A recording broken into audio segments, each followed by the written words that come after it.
After finishing up, Wang Dong informed Uows that he was ready and asked if the bed was prepared. Uows confirmed that it was, and then came up with an even better suggestion. Since they were together, why not skip sleep and train together instead? However, Wang Dong expressed concern for Uows' well-being. He asked Uows to promise not to train any further that day and to prioritize getting a good rest. Wang Dong reassured Uows that he was there for him and asked if Uows was happy. He expressed his hope that their companionship would bring Uows happiness and help him sleep soundly. Wang Dong expressed his worry about Uows' exhaustion, pointing out that he often appeared older than his actual age due to fatigue. He advised Uows to be kinder to himself and learn the art of relaxation and self-care. Wang Dong cautioned that pushing too hard could result in burnout.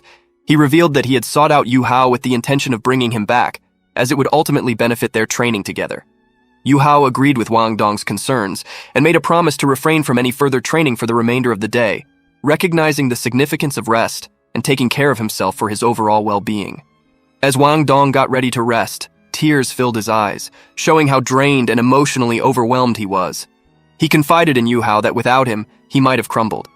Reflecting on their shared past, he highlighted their close connection and his steadfast determination to assist Wang Dong in overcoming obstacles.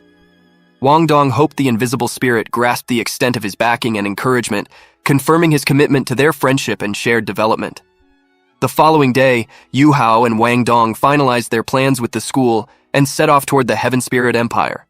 Wang Dong couldn't help but express his admiration for the spirit wings, praising their incredible speed and elegant design. He acknowledged that Uows only needed the strength of a Soul King to activate them and thanked him for such a precious gift. Uows couldn't help but comment on Wang Dong's changed perspective towards spirit weapons, to which Wang Dong agreed wholeheartedly. However, he reminded Uows that his family didn't approve of such weapons, so it would be best for Uows to keep them hidden when they met his family. Uows assured Wang Dong that he understood and respected his family's sentiments, but he still had something special to give him. Wang Dong's curiosity was piqued, and Uows presented him with what appeared to be an ordinary ring. However, Uows quickly clarified that it was no ordinary ring, but a spirit storage ring. Despite Wang Dong's playful remark that it still counted as a ring, he followed Uows' instructions and examined its contents. To his surprise, he discovered a beautifully polished sapphire inside.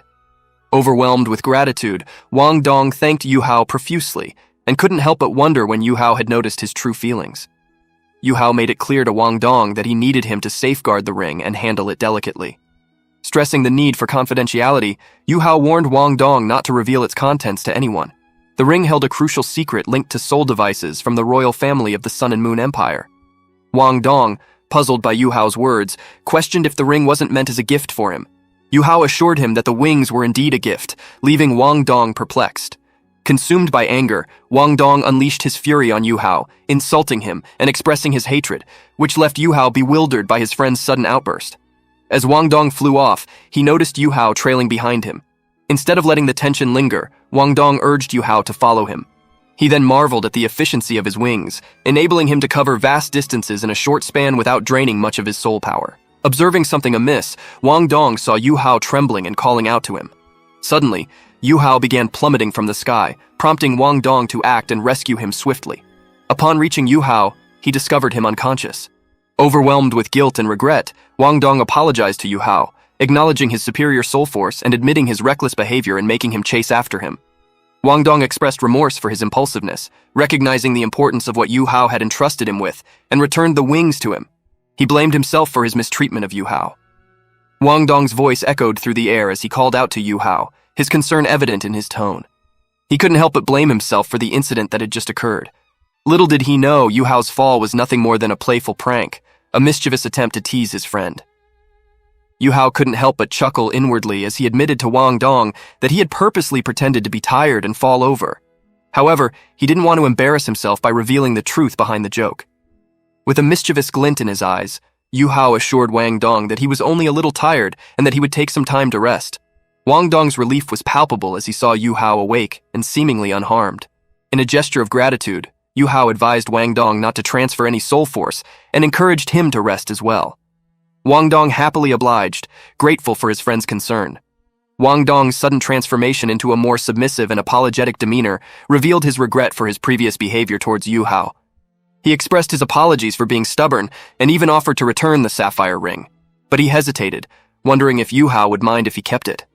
Meanwhile, as they conversed, Yu Hao's senses heightened and he armed himself, sensing that something was amiss. When Wang Dong asked about the reason for Yu Hao's vigilance, he disclosed that it was due to a spirit cannon.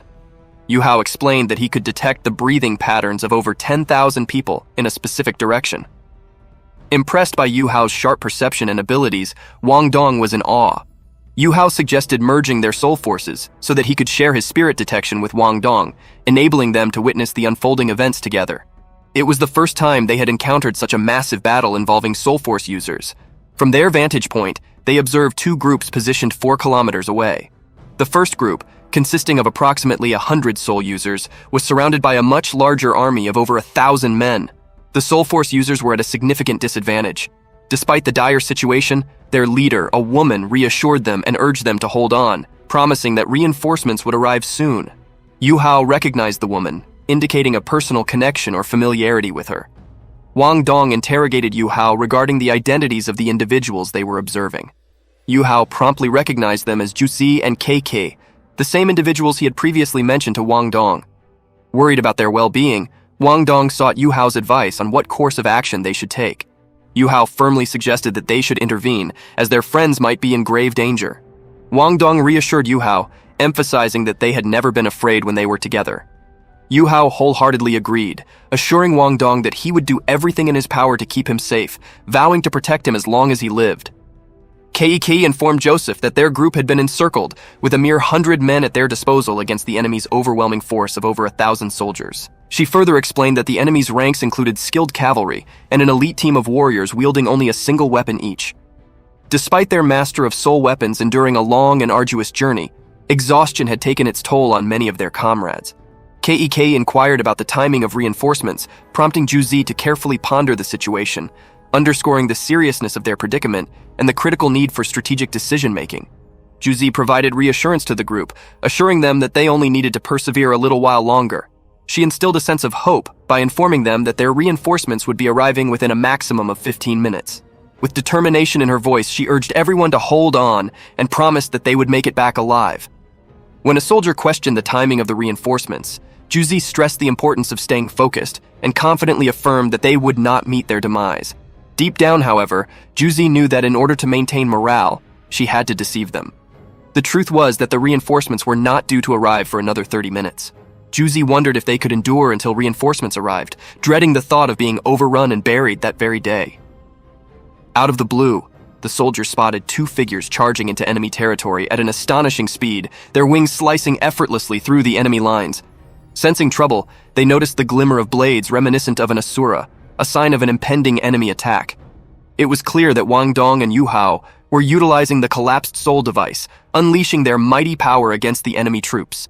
Infuriated by this sudden strike, the enemy army swore not to let Wang Dong and Yu Hao escape, vowing to eliminate them no matter what. As Yu Hao's voice echoed through the chaos, Wang Dong and he braced themselves for the imminent attack. With unwavering determination, they tapped into their inner strength, channeling the divine truth into existence. In an instant, a fierce storm of spirits erupted, obliterating their enemies. The Juzi army stood frozen, witnessing the destruction of their soul weapon users.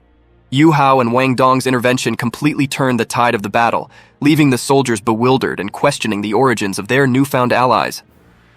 KK eagerly pointed out that it was Yu Hao who had come to their rescue, leaving Juzi impressed by his bravery. As the dust settled, Yu Hao, still in disbelief at the reunion, couldn't help but wonder about their well-being and safety, hoping that fate would never separate them again. Juzi, who had made up her mind to put Yu Hao out of her thoughts, was taken aback by a rush of feelings upon encountering him, realizing that she might never lay eyes on him again in this lifetime. Yu Hao questioned the reason behind her tears, and Juzi replied that she comprehended the gravity of the situation and recognized her responsibility as the leader of their small band. She firmly stated that it was not the appropriate moment for her to give in to her emotions. When Yu Hao probed further about the circumstances and their foes, Juzi disclosed that they had stepped in to mediate a conflict incited by a power-hungry patriarch vying for the throne, resulting in an ambush. Despite reinforcements being on their way within 30 minutes, Yu Hao reassured her that they could handle the predicament until help arrived. General Zhao, from his vantage point on the hill, watched as his soldiers suffered losses. He blamed Juzi and Kike for their arrogance, believing they were responsible for the decline in morale.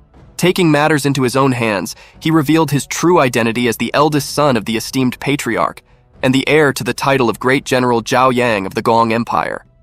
Additionally, he exposed the woman in white as the Princess of the Sun and Moon Empire, singling out Zhu Zi as a valuable target.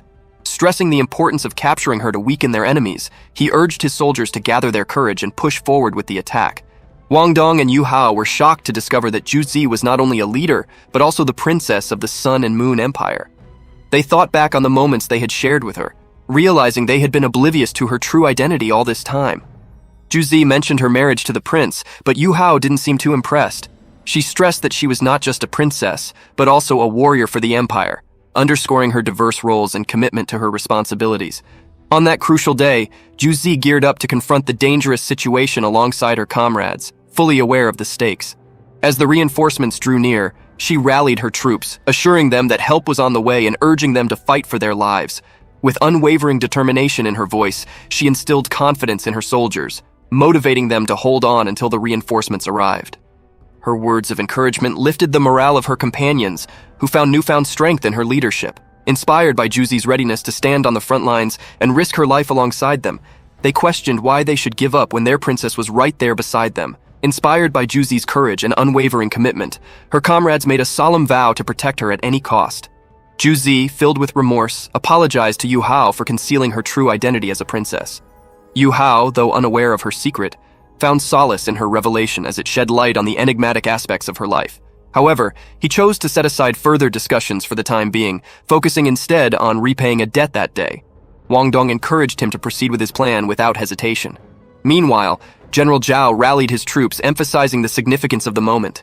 He conveyed the aspirations of the resilient people of the illustrious Grand Duchy, who yearned for freedom and independence while acknowledging their struggle against the oppressive Sun and Moon Empire. Aware of the approaching enemy reinforcements, General Zhao stressed the strategic importance of capturing Zhu Zi, the woman in the white robe standing on the opposing hill. He asserted that by seizing her, they would gain a valuable bargaining chip to negotiate with the Sun and Moon Empire on equal terms. Offering promises of promotion and nobility, he urged his soldiers to charge forward and capture Zhu Zi. General Zhao's soldiers launched a brutal attack with the Golden Bear martial sword. In the midst of the chaos, Zhu Zi seemed to have been accidentally injured, leaving her companions in a state of despair. General Zhao cruelly mocked the situation, insinuating that the strike had obliterated Zhu Zi. The atmosphere grew heavy as the severity of the moment set in. Yu Hao, consumed by rage, demanded to know who dared to harm Zhu Zi,